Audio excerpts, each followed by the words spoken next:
Good morning. It's a very cold morning. It's absolutely freezing in this house. Bit warmer down here. I've had the heating on for a bit, but upstairs. Good morning, then. Right, who've we got? Hey, we've got Tim. Hi there, Tim. How are you doing? That's cool, staying for a while. Oh, you've been enjoying watching the Polychrome song breakdown. It's very, very insightful, isn't it? Excellent.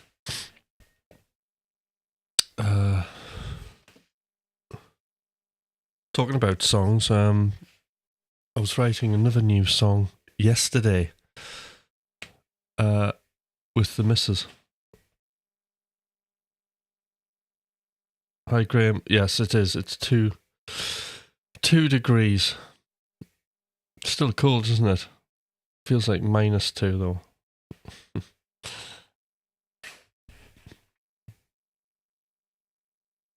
Right, allow me to wake up.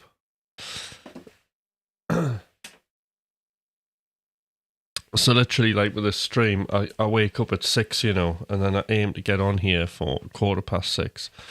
So it's, usually, like, I have everything pretty much set up the night before, So just got to switch everything on and make a coffee, but still 15 minutes to get ready. Usually the equipment's ready, but then I'm sitting here with my coffee, still coming out of a dream state.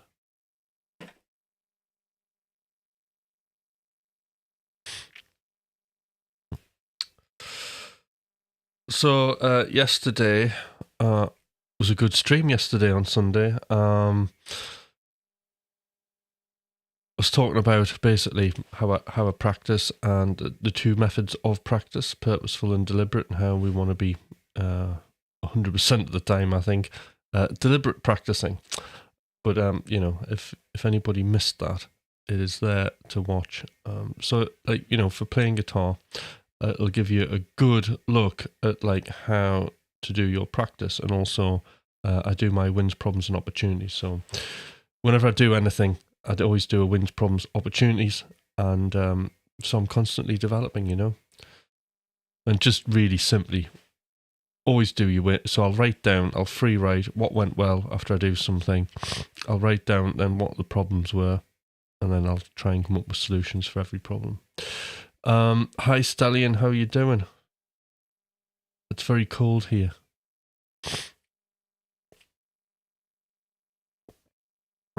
So, and then last week, during the working week, the first working week back from the holidays, I was talking about dreamer, realist, creator, and today I'm going to have a go at talking about being a connector. Part of that is being a critic as well, So this thing that's called, I don't know if it's official title, but it's what's called three-role theory. So the idea comes from Mr. Walt Disney and how he would conduct his business. He would, go into meetings and people wouldn't know which role that he was necessarily playing that day. And he would sometimes be a dreamer and say, we need new, fresh ideas. Make stuff up, and there is no limitations, which is another important thing when you're dreaming, is you don't have any limitations. You want to just believe that, like, everything is possible. People would do that. They would come up with, like, loads of wonderful ideas, and then they would move on to, another time he may come in and he would be what he would call the realist. So the realist would be, say, right, well, we've got all these, like, mad ideas, but really, I like this one, and I want to know how everybody is going to make this actually into a reality. And there'll be meetings on how everybody would go off, have meetings and what have you, and work out how they're going to put it together, and then put it together. And then finally, once something was put together, he'd be the critic again. And once he'd critique the work that was being done, the realist and dreamer would get back, those archetypes would get back and have another meeting and come up with, like, possible solutions. So But instead of the crit, well, we have the critic anyway, but it's more useful, all right, to think of the critic archetype really is not a critic, but as a connector. So this archetype is the connector because fundamentally, when we come to the end of our process, all right, we are connecting our work to the outside. It's a really interesting place to be, and it's very, very interesting as a coach to see how other people respond to those final stages. Yeah. So let's have a look at the machine, right, and just have a quick overview.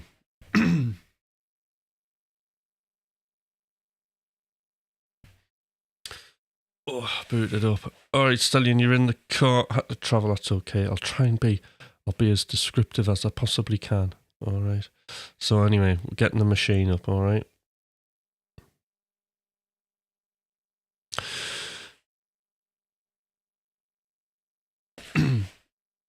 So really, oh, my headphones came out.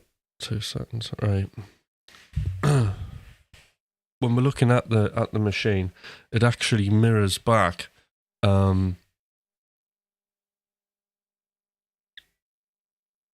dreamer or conjurer, creator, and connector.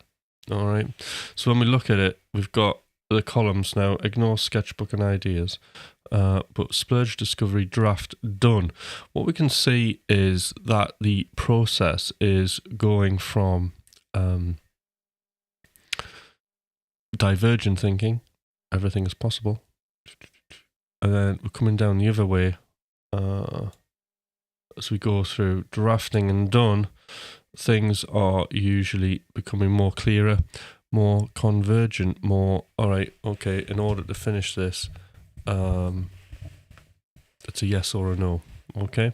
Yes, I've done this. No, I haven't done this particular job that needs doing. So when we're splurging, we're definitely that's all about that's the dreamer heavy. And when we're talking about 3-role theory, and I'm looking at somebody who's struggling with their music and trying to do the diagnostics on where they're at, often I'll find that some people are heavily divergent dreamer thinkers. They don't finish anything, but they get a new plugin and make 10 very short bits of music. It's that just never get finished, that sit on the hard drive. I was very much like that. I would generate lots of music that was never done. It just never ever did anything. Part of that was because I didn't feel it was good enough. Part of it was if it was good enough, I didn't have enough time in my head to finish it. And the other part would be that actually it just sat on a hard drive and I had no system to track anything where it was. And then I would also get into that whole thing of I wouldn't go back to an old idea. So if I didn't actually manage to finish a song whilst I sat down and did it, and get it right through, at least through the whole divergent phase, and get it up to something where all the parts are there and I was mixing it, things rarely got done, So it was almost, music did get finished, but it was very, it was a hell of a clunky process. It was a rough ride, put it that way. So, so we're thinking about dreamer in the splurging. Discovery's very much dreamery. Drafting, we're still dreaming, but it's starting to get convergent. We're starting to put a structure together, and then we're starting to from there. We're coming down the side of convergent. Done. We're just putting stuff in there to wait, and then release is where we come up with all the release things on our lists, and depending on what kind of music you're doing. Often you'll find that certainly the end of the release.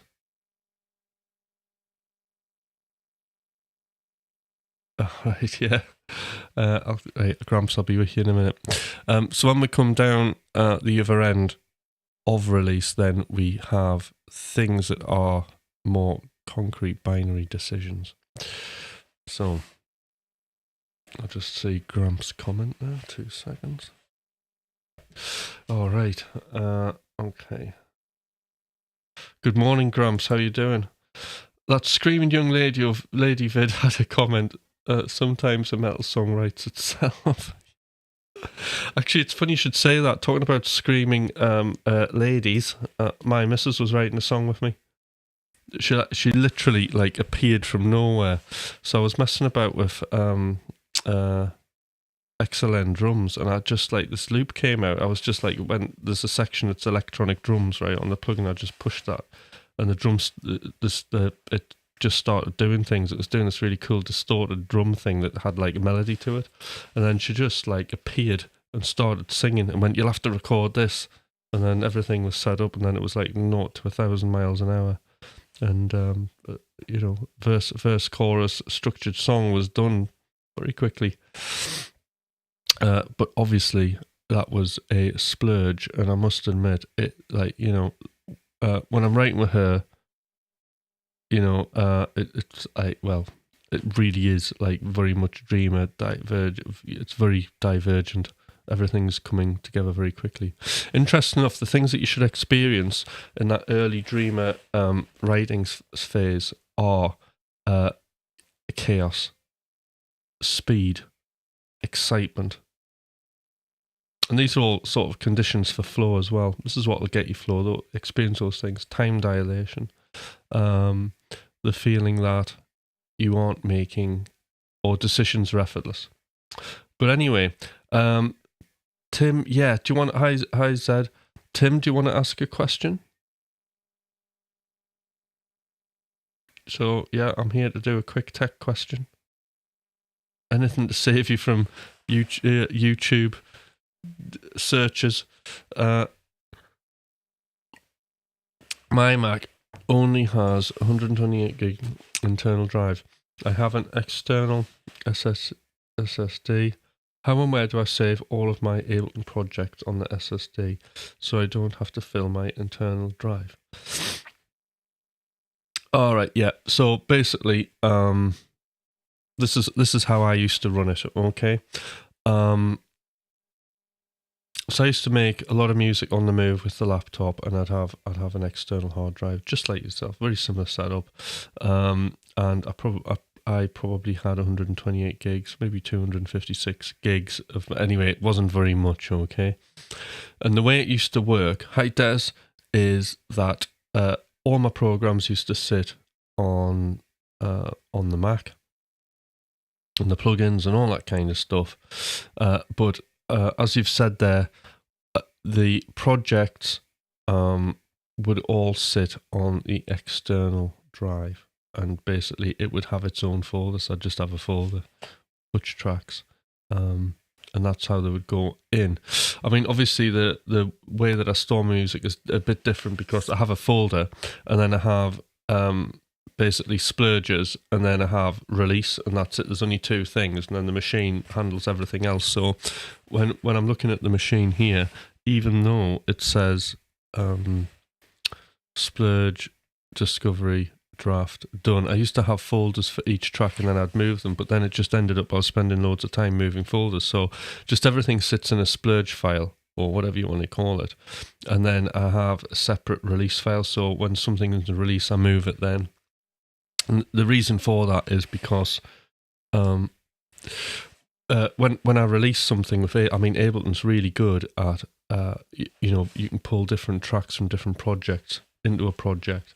So having all of your releases there in a folder, I can use, and not so much now, but in the past, I've used those projects as presets. So I'll remember, that lead was really good, or such and such song I released. I can just go into that folder and pull it out and use it. So that's what I do there. So it's actually doing that is a really good way to get consistency. So I really recommend that. So, when you go back through all of your tracks and you think, oh yeah, the kick drum was really good on that track, I'll use that. You can just pull it through, and it's already been mixed, really.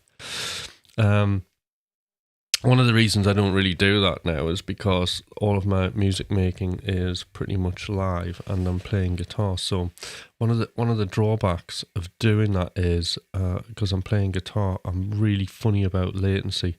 I'm really like after like the lowest latency possible, which is why Polychrome is also another amazing thing about that plugin. Is it's the lowest latency I've ever seen.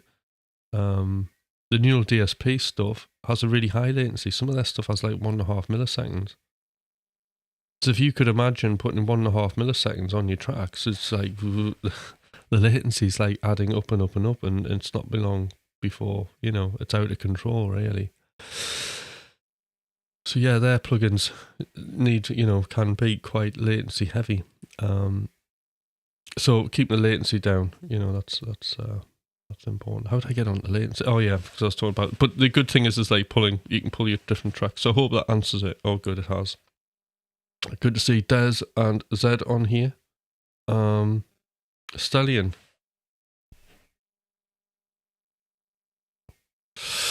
Grab an external M2 NVMe enclosure and M2 SSD. They have very good speeds, especially on Thunderbolt. Well, there you go. Some excellent advice.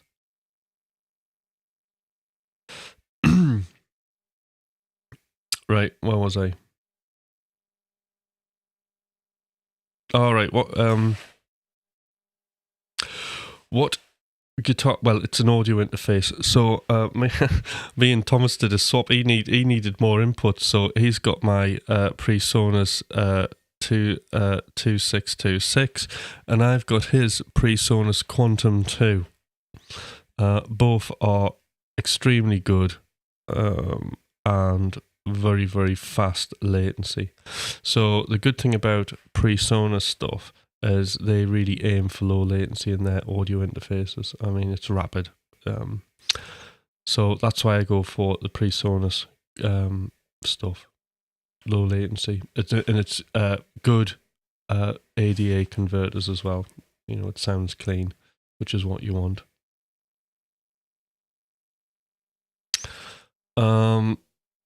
I mean, I've had other audio interfaces. Like I used to use UAD quite a lot, so I was tied to UAD forever. And then I just decided to stop because I wanted everything. The reason was I wanted to move about, and I didn't want to like carry an interface everywhere I went and start plugging more stuff. And I just want to get the laptop, boom, open it, headphones in, off I go. And so like UAD wasn't going to be part of that. I know they've got the Spark thing now, but by the time they've done all that, I'm like, I've moved on to other things now, so I'll probably not be going back to that. So, but their interface, can't remember what the one I had. It was a decent one. It's a desktop one with it was a decent one of that, the Dual or whatever it was. And it had, when I plugged it, I bought a new one when I moved into the studio, and I plugged it in, and I was like, because normally you hear, all right, UAD's like, it's going to be fast latency. Well, it is. It's the fastest zero latency interface you'll ever get, right? If you're using the plugins that they provide. So it's zero latency when you're using their plugins, which run on the unit. But unfortunately, when you're not running their plugins on the unit, the latency is quite high. And I just thought, I can't believe this latency. I can't get it any lower than that. It's ridiculous. So I just sent it back and went PreSonus. Focusrite are really good as well. Similar thing to the PreSonus, and I think everybody's timings will be like really, really, really, really good now,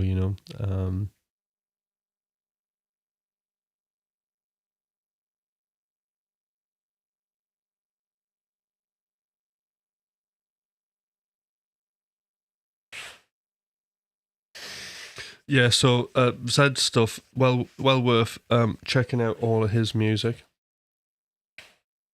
He's an ever-evolving artist. And I've really enjoyed watching Zed grow. And,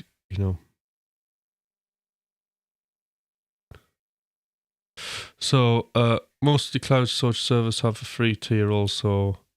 Alright, yeah.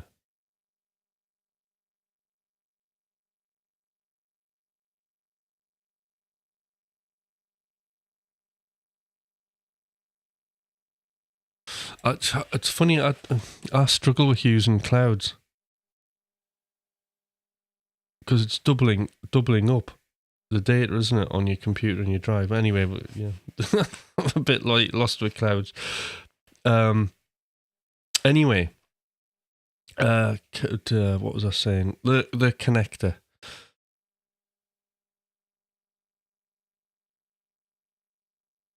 Brilliant. Okay, Tim, I'll look forward to the questions. Good night. Have a nice sleep, and this will be the connector episode will be waiting for you when you wake. All right then. Catch you later. Right. So we are connecting, aren't we? So the interesting thing when I'm coaching people with 3-role theory, like some people make lots of music, never finish it. Some people like just, they like creating, they like experimenting a lot. And again, very similar thing. They start things, get them to a certain point, and get lost, and then never finish them. But when we're connecting, or finishing, we are effectively, connecting that piece of music to the outside world. So this will be the act of mixing. So mixing really is like a connecting process, and I think within this process, this is where, certainly for me, I would procrastinate, and I would procrastinate in the project. So mixing things about 10 times over, right, and actually just getting pretty much the same result would be like one thing. Find it really hard to make some of the decisions, even though the concrete binary, and this would all be a fear. So this is why we have the connection. So we know from the outset of like the act of mixing is the act of connecting. So a lot of kind of unexpected thoughts and feelings can actually happen, because at the end of the day, when that piece of music is done, it's going to leave your world and it's going to enter everybody else's. And when we do that, the thing is, we are accountable for our music, aren't we? And we're frightened that people say bad things about it, because we can. This isn't true, but that early on, I would think that music is me. That relates directly to me. So if you don't like it, it's like I'm a bad person because I made this horrible thing that now I've put into the world, and this can be an issue with people.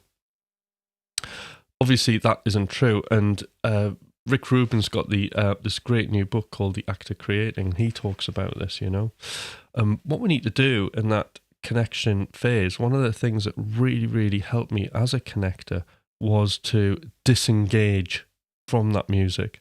So in other words, what I would do is, as I'm sort of finishing the piece of music, I would almost be working on it as if I was someone else. So I would imagine being, when you get into that mixing phase, I was imagining that, I'm Hutch, right? The person mixing, and I didn't make this track. I don't have any emotional connection to it. It's like a job. Somebody's given me their music and pay me to mix a track. So I would practice like that. Disconnect would really, really help me to get things finished, and just be impartial and view the work almost like you're watching, the way Rick Rubin puts it, as if you're just watching a film. You're watching this thing unfold, and it's of no consequence to you. And I think that's a really good way. That's really, really helpful. Like now, I don't even think about it. I just think, all right, I'm finishing now, mixing, and that's how it goes. Obviously, I encounter the same problems and hurdles as everybody else technically within that. But other than that, in terms of like how I think about my music, I'm very much disconnected from that. And again, when we're connecting as well, we can be in flow. In fact, I find one of the real benefits of this is it's when I can experience or at least get into flow much, much more easily is at the end.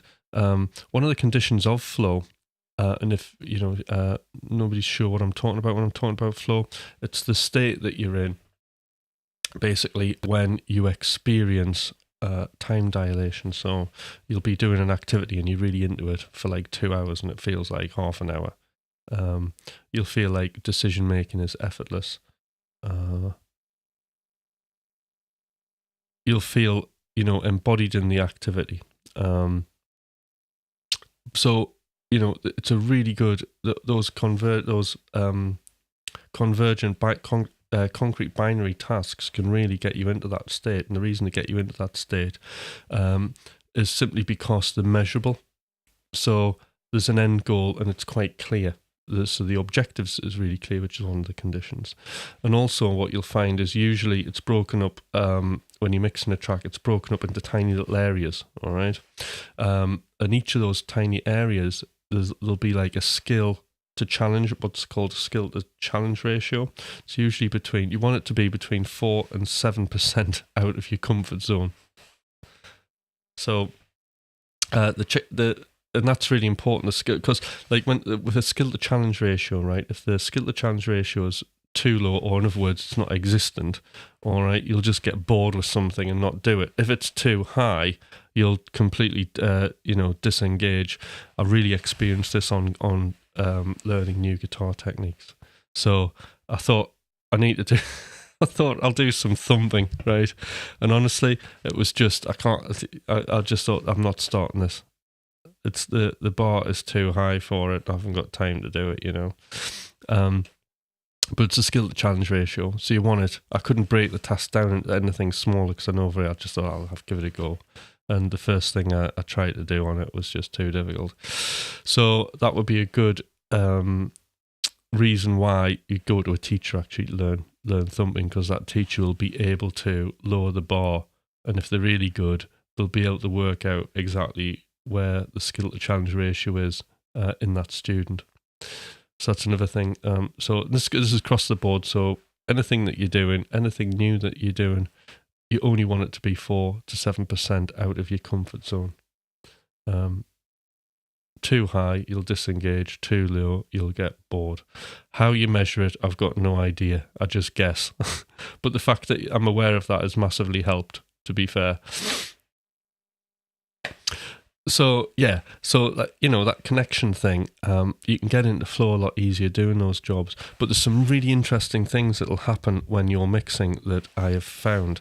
So last year I did a little experiment in the machine. So there's a thing that is called turbo release, all right? And this is something you do when you get to the mixing phase. This is when it seems to work best for me.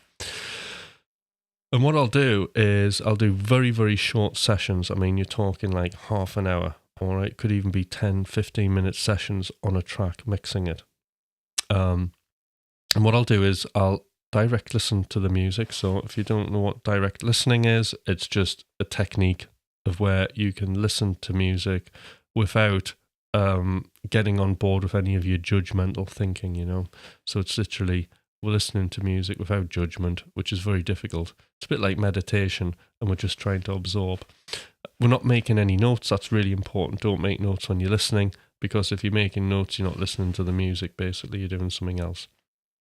So we need all of our focus and bandwidth on listening to the music. When we listen to the music, then we can start writing down what it is that needs doing on that track, right? So I'll make then a list of all the things that I can remember. And once I have that list, right, then I work out which is the highest priority, okay, in terms of the effect on the listener, right? And that's super important, because what I've noticed with me and people is when we're doing a mix and there isn't a plan, what we tend to do is start with things that are sort of that actually are detail, So a lot of the times we'll go for like the detailed things and then build up to the bigger things, right? And I think part of that's a form of procrastination, because we know that the bigger thing will make a big difference and we'll get the track finished and we'll have to release it. And if we release it, that means we're accountable for our music. So there's a bit of a psychological thing that can go in there where we'll slow ourselves up by doing the smaller tasks, by easing into it. But actually, hi Sean, new track sounds great. Congratulations. Good work. Yeah, Sean's just released a new track. So if you haven't heard that, it's oh wait, what's the name? It's what's the name of your what's your artist name again? I should know it because I was talking about it.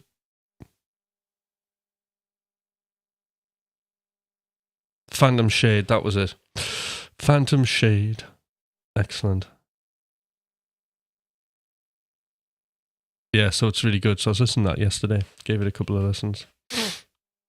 And again, Sean's music's ever evolving and improving, so it's well worth checking his Phantom Shade out. So there's a couple of tracks there that he's done. Right, where was I? Yeah, so what we'll tend to do is we'll go for the smaller things first, build up to the bigger things. But actually, it makes more sense, right, to just go for the bigger things, because that's the problems that people are going to hear. So it's trying to listen like a listener, isn't it? So I'll make a list of what I remember, okay, and I'll prioritize the things that are going to have the most impact, that I think that the listener will hear. And then on each one that I do, on each list, I'll give it a time. So I'll give myself a time to do them, and then I get it to add up to how much time that I've got. So whether it's 10 minutes, 25 minutes, 30 minutes. And then basically I run the session and I do exactly everything that's on the list and check them all off. And when I've done that, basically I close that project and I open another project, right? And I do the same thing. And what I'll do in release, I'll have, like when I did this experiment, I had 10 tracks and I mixed all 10 to a reasonable standard within the sort of my morning session. So I think I had to do an extra one. So I did... I managed to mix them all with my head down, working really, really fast. They all got done in 6 sessions, I think. I was streaming for a bit longer then, so it would have been just shy of 2 hours then. But and I'll have had a little coffee break in between. But that turbo release cycling really, really helped, just going very quickly from one song to the other. And then your ears are always fresh. And the other thing is that I found is by doing this, doing the biggest problem, the problems that I were encountering were very, very similar across each track. So the solutions I was finding off one, I could use on the next one. And then what was happening, which was really good, is I was getting a lot more consistency across everything. So it's a really great way to mix an album or an EP's worth of stuff if you're wanting everything to sound consistently. And then all you do is you cycle around it. So when we look at the Trello list here, actually I haven't, but let's say, because I've only got one track in release. But if we're looking at, say this done thing was release, right? I'd work on the top track, that track goes to the bottom, and then work on the next one, that goes to the bottom, and then you're cycling, and then eventually, the first track you're working on will be at the top again, and then you'll do another round on that. And what I would do is I would just cycle multiple times round however many tracks are in release. And you get consistency, and it's great. And, now in this day and age, another way of getting really good consistency is we can use AI to master as well. So I use it, and I used it on the last track I did with Sharon. I've just got my guitar solo to do, which I was going to do on a live, but I'm going to have to do it later on. But, that's all finished apart from that. And so I mixed it and just mastered on the AI. But as long as your mix is good, the mastering will sound, it'll be fine, and it does sound good, and it's, ready for digital platforms. And it's optimized for that, which is really good. So I use the AI I use as a Lander, and that just lifts a weight as well. So I can just focus in on the mixing as a really good thing for me, because I've never, I mastered like all of my dance stuff, and I was getting really, really into it, but I was never that into it. It was just something I had to do. Like I thought, like if I didn't have to master my track, right? That means it's more time that I can invest into other areas, really, that I need to work on.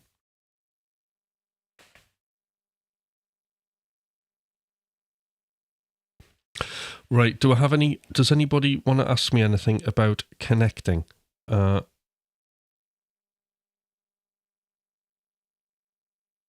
is anybody, what problems, does anybody have any issues they'd like to talk about? Maybe. When they're, if not, that's, that is cool.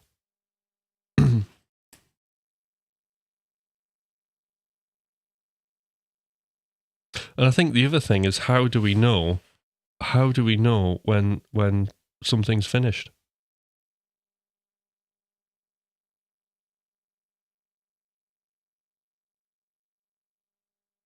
Yeah, I mean, do you know what it is, Sean? It's like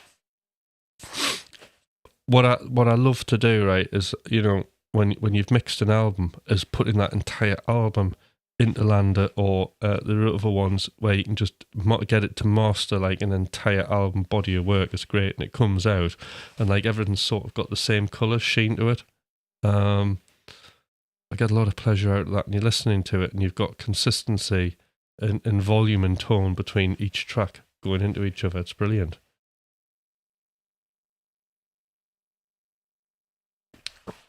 You can release your stuff through LANDR as well, but I haven't really looked into it. I'm still sort of with DistroKid. And actually, the other thing with LANDR is they've got their LANDR. They've got that mastering algorithm, AI algorithm, in a plugin that you can actually just put in on your project, and that's really handy because it means you can just run the mastering, and then if there's something like untoward, rather than having to go back in the mix, you're already at the mix. You can just fix it there and then in the mix, because that's always the best way to master for me. It's like, if there's an issue, just fix it in the mix, and then use the master as the way of, like, trying to find, well, we don't want to find problems, but it'll highlight problems. But, don't want to make, if we can't hear something, if a tree falls down, nobody's around, does it make a sound, So yeah, I can highly recommend LANDR.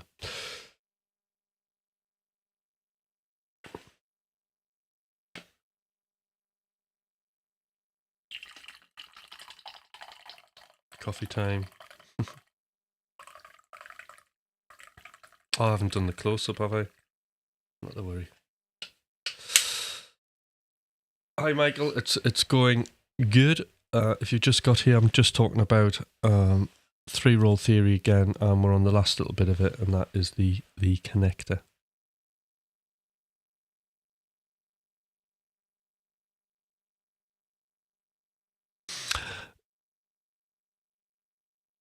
Yes, so Zed's pointed out, you can upload a reference track for the mastering, and it'll master it in a similar way.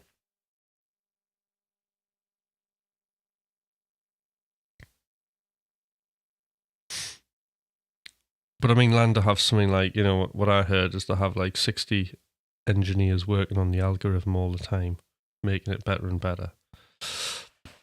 It does sound, I mean, the first time I tried LANDR, I didn't like it, but this time round it's like, it sounds really good.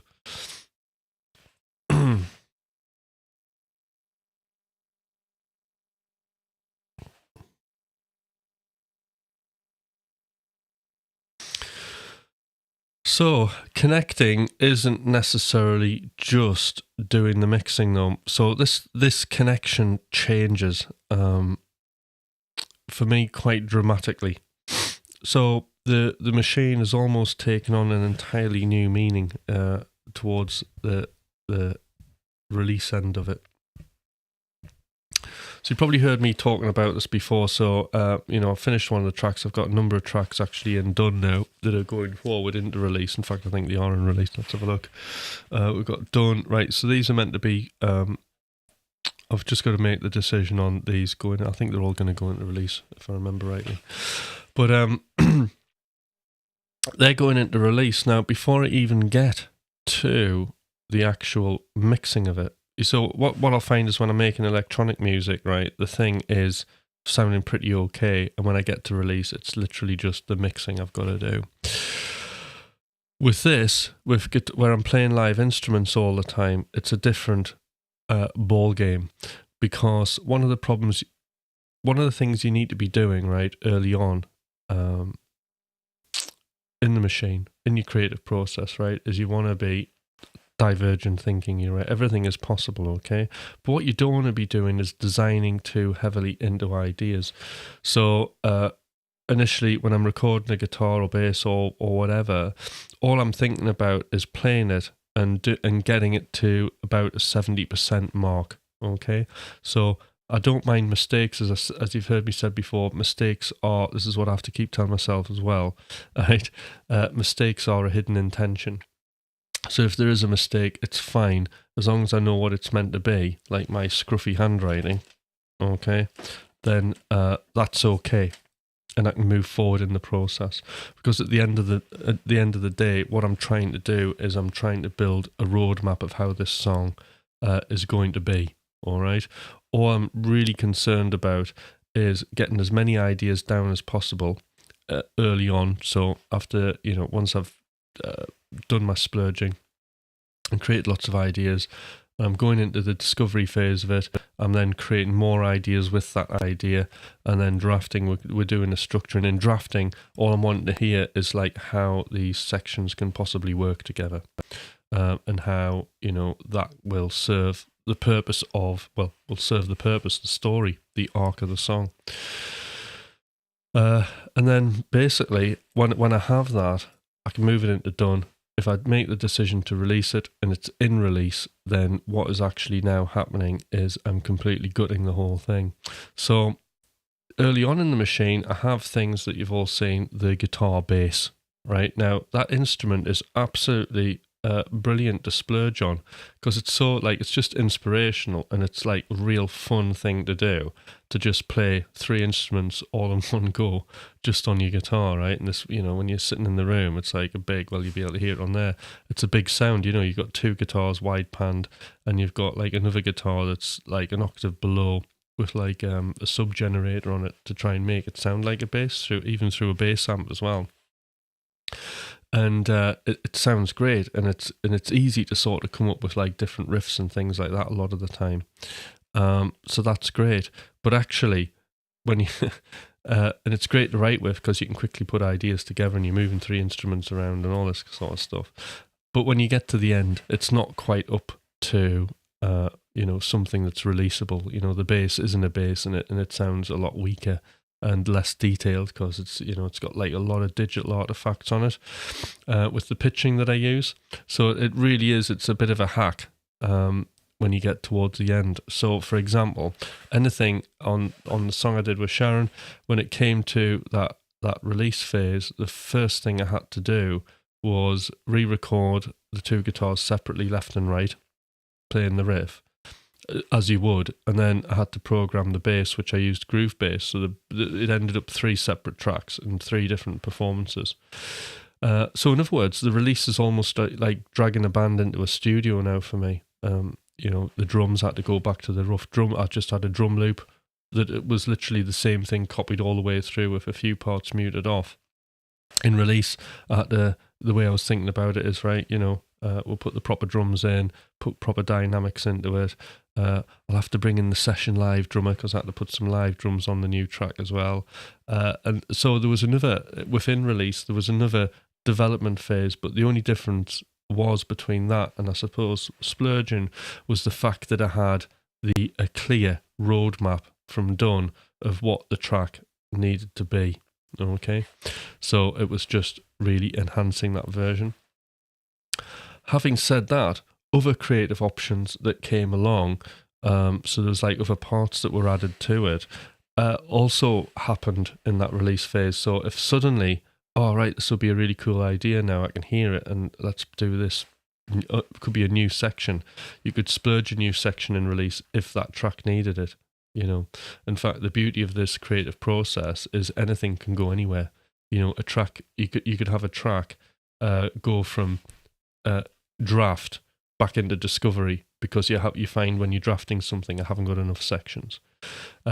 Something that go into done, and it could be, well, I'm not working on that now, and it goes into sketchbook, or it could go into release, which means you're happy with it, or you might realize, okay, it needs more work, so it's back in discovery. The only place things don't go is like into splurge, because splurge, like done, sections is just a decision you make. So you decide to write a piece of music, and then once that session's finished, then it has to move forward in the creative process, or has to go in the sketchbook because you're not working into it, if that makes sense. So the connection for me is a little bit different. It's re-recording all, and this is the part, right, where you start, really getting into your performance as well. And it's great that like that has that place, because mentally I'm geared up for that. This is the connection. I know that I'm going to have to perform. I know I'm going to have to play these parts well. Not that I'm putting myself under pressure, but I know that's the time it's going to happen. But I know throughout the leading up to that creative process, I'm not doing that. I'm not perfecting parts, and I'm not putting that, because why put time into doing your best possible solo performance, right? Okay, because you may not release that track. So all of our kind of practice of recording and all of that's at the end, and our practice for writing is at the front end. Yeah, Michael. So, so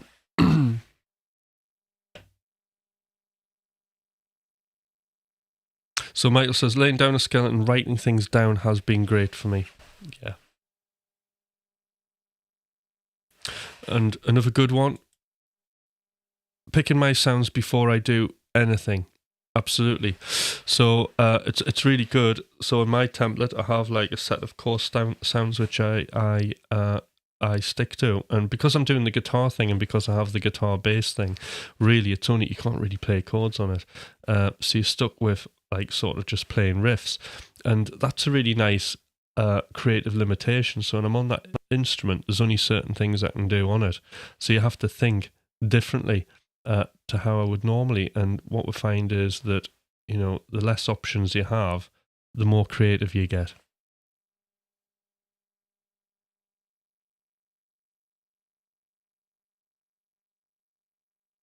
There's Sean. Totally. Any of the serious guitar lines I've been the last things I lay down on a track.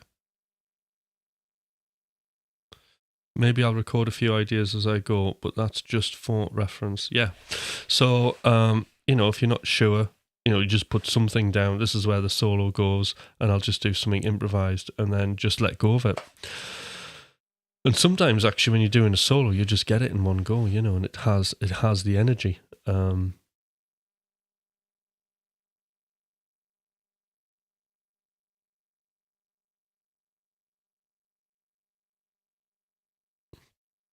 So I'll write down the instruments I'm going to use. I'm really good at imagining things before I even do it. Very good.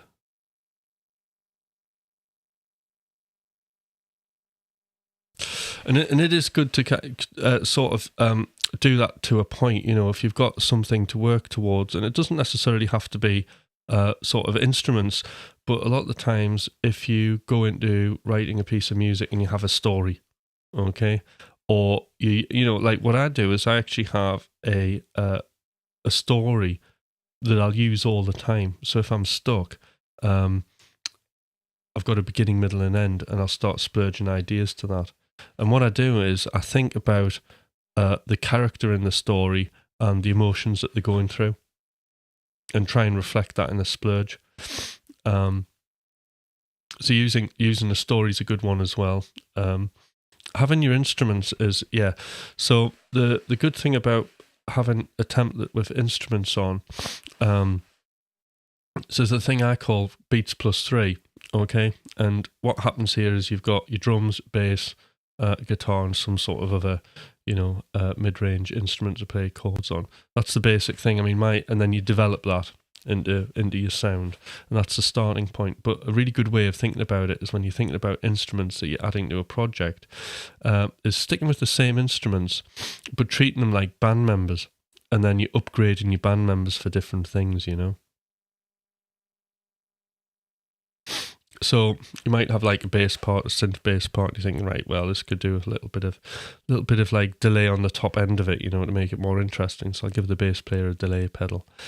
Might give them a filter as well. So you develop your instruments, and the good thing about this is because you're writing on that template all the time, is you're practicing it. you're practicing using these tools, so you become quicker and quicker. So it's a lot easy to move towards mastery by doing that. So thinking of your DAW like band members, and also thinking of it like, I think Ableton's is like an instrument for me.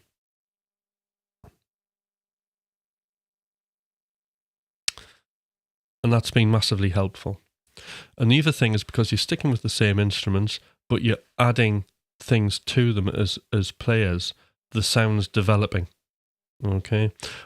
What we're not doing is, what I wouldn't recommend is like, I'm bored of the template, ditch it, and then just grab other random plugins and instruments and then start using those, because then you have to learn how to do them. So if you're using Polychrome, you know, that's your limitation. That's what your guitarist's using, and you've already got everything you need to know. And really, it's down to you as the artist to really dig deep into that sound set and develop a sound for yourself, you know? And only bring things in if you think you really, really need it. Now, the interesting thing about finishing music, and back to the connection, which I find really powerful, is once we get to the end and we release a piece of music, okay, when we hear that music, right, we hear it in a totally, totally different way, all right? And what we hear, to me, is the truth, okay? That's what actually exists. It's in the world. We can't take it back, and we can't redo it, okay? And we can do our wins, problems, and opportunities, all right? So obviously, wins is releasing stuff, and you got to think of your music, right? Nothing's ever going to be perfect. You're never going to finish anything to absolute perfection, all right? There are always going to be things that are wrong or things that you're not happy about, but most people won't even like pick up on that for a start, all right? But what you will get from it, right, is really useful data on how you can improve. So whatever you're hearing in your guitar playing, your mixing, your compositional abilities, right, you'll be able to hear those areas that you can improve on. So we have problems. So when you're writing all your problems down, don't worry about having lots of problems. Like, problems are really, really good. So all of the problems that you can hear with that piece of music, okay, and I mean in the music, not yourself, not your thoughts, not your feelings, okay, we can only deal with what actually exists, and that bit of music certainly exists once it's been released. So we can glean that data, all right, and we can think, right, you know what, I wasn't happy with the way the snare sounded. It could have had more low end on it, or I could use a different one, or I could layer it up, right? So you know that for next time. And through these problems, you're going to create new knowledge for yourself, all right? Some of those things you might not be able to answer, but you'll be able to either find, at that point, you'll be able to go on YouTube and try and find the things that you need to know to improve your music, because you have a clear understanding of where you're at. And this is why finishing is a very, very important thing. And a lot of those things that you learn, you can put into the beginning of the creative process. So I had to sort of rejig all of like the way I mix things on the track that I finished with Sharon singing. And that was really enlightening, because I was able to really, my first sort of initial mix process didn't really work as well as I thought it was, so I had to think of something else. And I thought, you know what, I need to make things really, really simple. And I just started using SSL channel strips on everything, which was great, because at that point, you know, dead basic, just rotary encoders on a plug-in, and you're using your ears. There's very little visual feedback, which is great. And I was able to get a reasonable mix just using that, and my ears between my, you know, my brain between the ears. I was able to get a reasonable sounding mix, you know, and then I just could finish it off with a little bit of Sonable AI EQ to get rid of some of the clashes, you know, and it was pretty much, it was ready to go.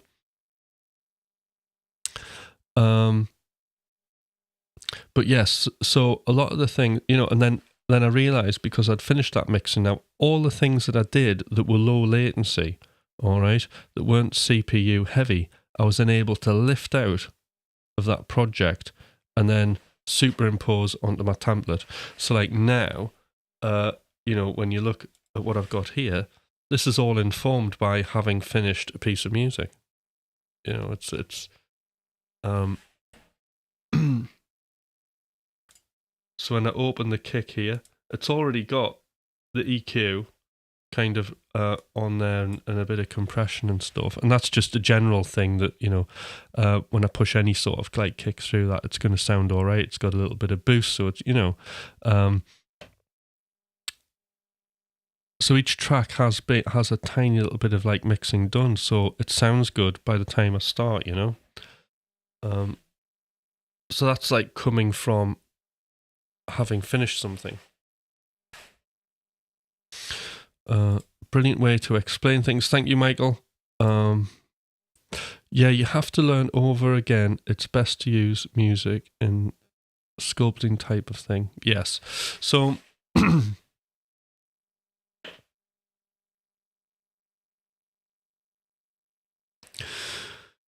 that's right. So we have to be finishing, really, and then we get that real data, and then we can move it. But what the real takeaway here is, when we're connecting, right, is that we can only focus in on what exists outside of our body, all right? When we're connecting, it's very, very difficult, because I remember my first release on Two Dutch, like all sorts of weird stuff was happening in my head.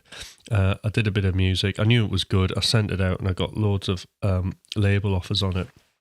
And they were really, really keen. They kept emailing me about like this track, which I didn't send to them.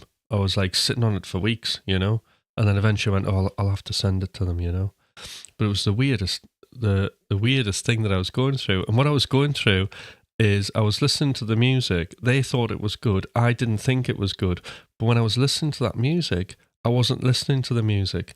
I was listening to the physical sensation in my body, because it was like anxious as hell and I wasn't sure, and all that kind of thing. So I was reading the physical feeling in my body as that there was something wrong with the track, okay? But I didn't know what was wrong with the track, because there wasn't anything wrong with the track. That's why it was good enough to send out. So you get that physical feeling, you think, right, well, the whole thing's wrong. I'm going to have to down with the faders and mix the whole thing again. And that's completely just going off my emotions at the time. When I listen to it now, completely disconnected from that feeling, I'm thinking, that's just bizarre, it's perfectly fine. People will enjoy that. So that's another really important thing when we're connecting as well, is we mustn't, don't get on board with, just because of the physical feeling that you're having towards something, don't read it as something negative. A lot of that's just to do with the fact that we're going to release something, and it's a little bit, it can be terrifying because other people are going to hear it and you don't know what they're going to think. And we can read that physical feeling as, oh, this is bad, and then start working on the track with no aim, and then ruin it. Which is another brilliant thing about doing the turbo release cycles, because when we're doing that turbo mixing, all right, we are literally only dealing with the problems that we think a listener will hear, all right? It's not the problems we think or I think. It's like, I think that, that's obviously a massive problem there. I'm going to solve it and then move on to the next track. That's the best way that I've found to think about it. So I hope that's been useful. I've sort of rambled a bit, but I think I've connected with, because one of these things is these more, like today's notes was just one word, connector. So I didn't really have a lot of things that I was, it's all whatever comes out of my head at the time, really. But that's another thing, you see, is, I'm practicing all the time in presenting and talking, and it doesn't have to be perfect on here. And actually not having things planned is a lot of the times better, because you can be more dynamic.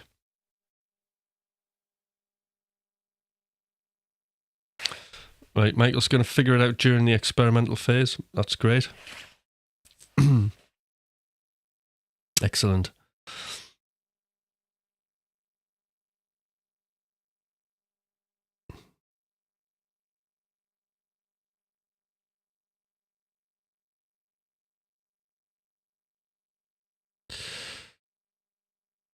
Right, so I've got a few more minutes, so if anybody wants to say anything, that'd be great, actually. I'd love to hear what your thoughts are on connecting. Obviously, we've got Sean on, who has just made his connection with the outside world. So well done to Sean. Another beautiful piece of music released into the world.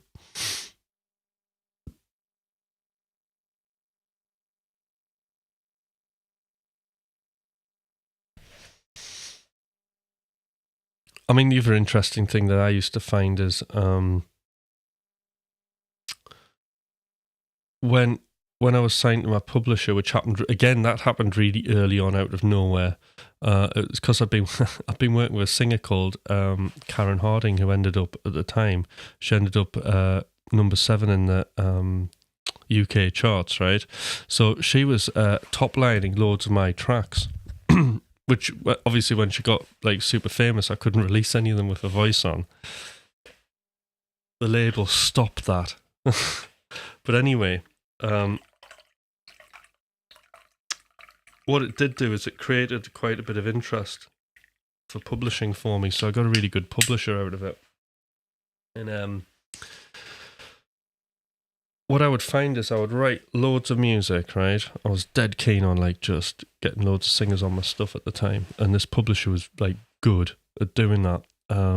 So I would always make sure I would finish something and then send it to them. And I'd send them a batch of material, like a job lot. And they would send it to the singers, right? And a lot of the stuff, I made a rule that no matter what I thought of the music I was doing, I would send it out anyway, because you know that whole thing about what you're thinking is completely unreliable.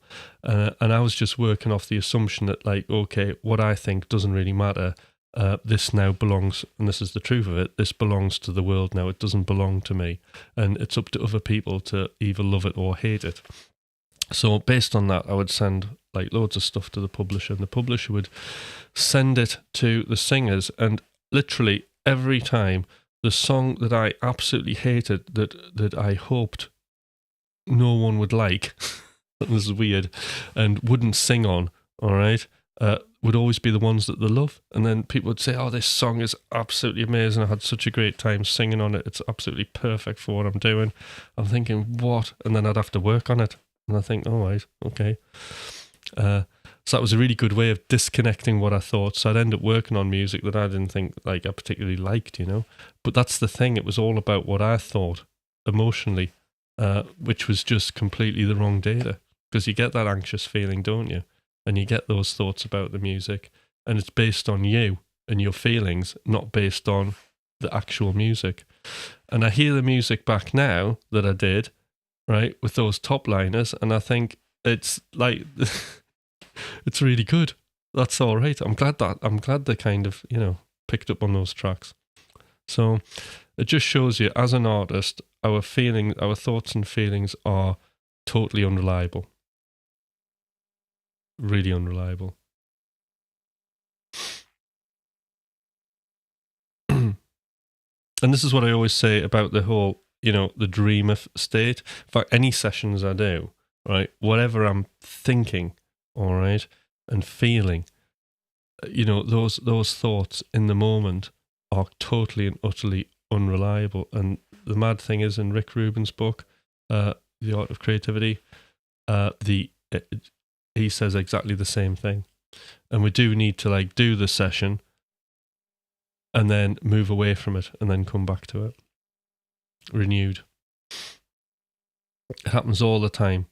I'll do a session and I'm thinking, God, Tim, you've lost it. You've forgotten how to write a song. And then I'll listen to it, you know, later on the week. I think, oh, that's really good, because I've forgotten about the feelings that I went through and the frustration. Yeah, Rick Rubin is the boss, isn't he? I've never really been that into him lately, but it was just a recommended read. And I've read it and I think, like, this is amazing. This is I'm getting towards the end now, and I just think it's like everything, weirdly enough, that I say. It's everything that I've experienced. It's brilliant.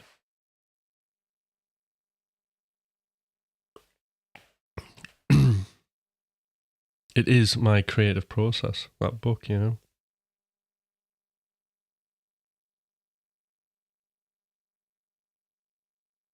He can do a lot of things lying on a couch. Yeah. I would imagine, I don't know a lot about him. I'd imagine him being an old school producer where it's almost like a music coach kind of thing.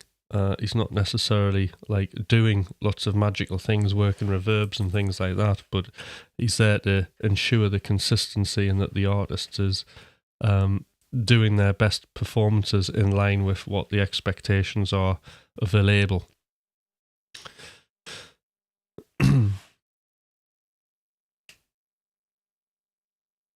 Anyway, I think we're coming towards the end of the stream. I hope you found that useful today. Tomorrow, I'll be talking about the conditions of success. So we'll be starting with how to focus. So tomorrow's going to be about how to focus, how we can get focused.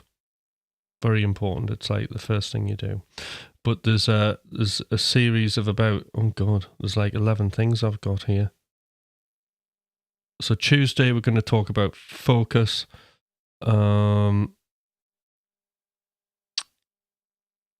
Wednesday, it's the evening stream. I'm not going to talk about anything. I'm just going to absolutely shred on guitar. Thursday we're going to talk about environment. Friday we're going to talk about decisions. Saturday, I'm probably going to stream on my own, either before or after Thomas if he's doing one. So I'll be shredding. Sunday will be about decisions. Monday will be about fear. What a great thing to talk about on a Monday, fear. And then Tuesday is boredom. Wednesday next week I'll be shredding. This is the plan, by the way. This is like, it's quite a lot, isn't it? Where's Wednesday? Thursday's boredom. Friday is skills. And then Sunday will be about community.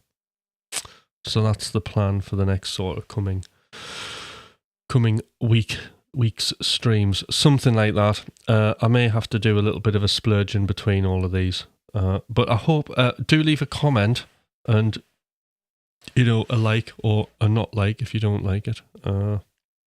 It's important that everybody has a voice. So any comments you can make.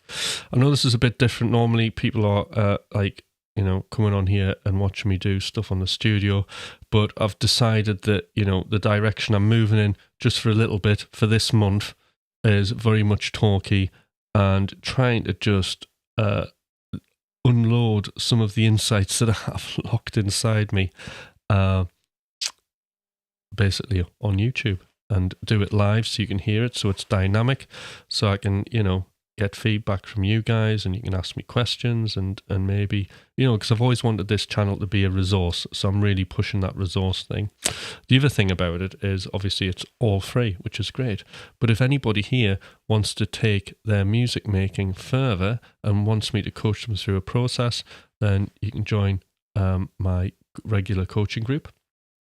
And if there's anybody who is, I make tons of music, I just can't make any money, right?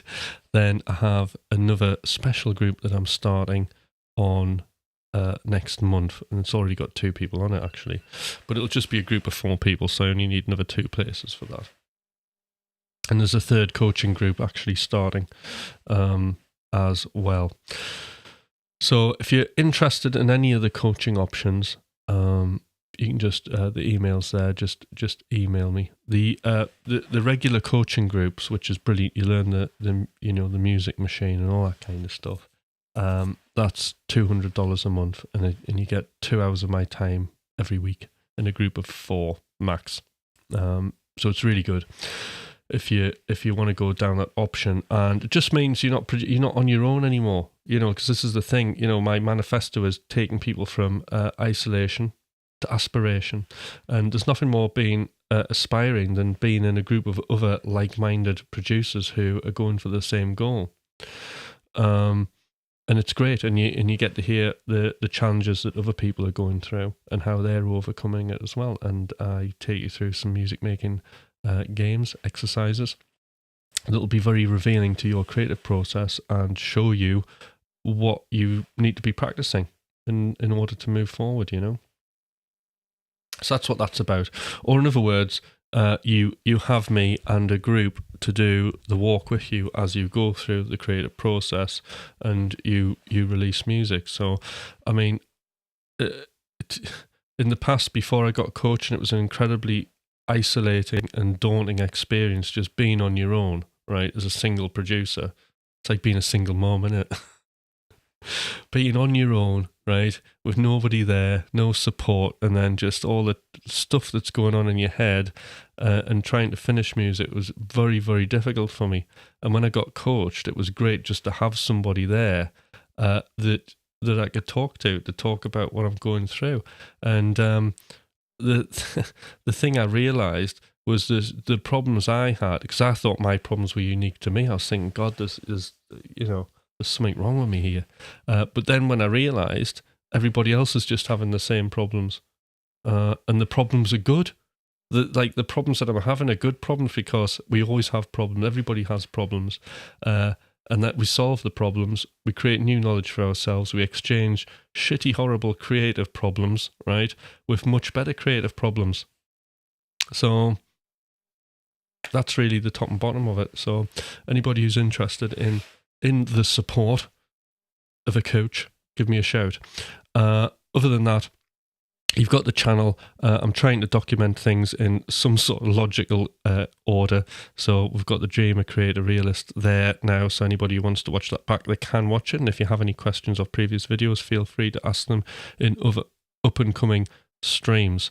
Other than that, I will continue with Conditions of Success. All right then, guys. I'll see you all bright and early tomorrow, and I'll schedule the live as well. All right then. Bye.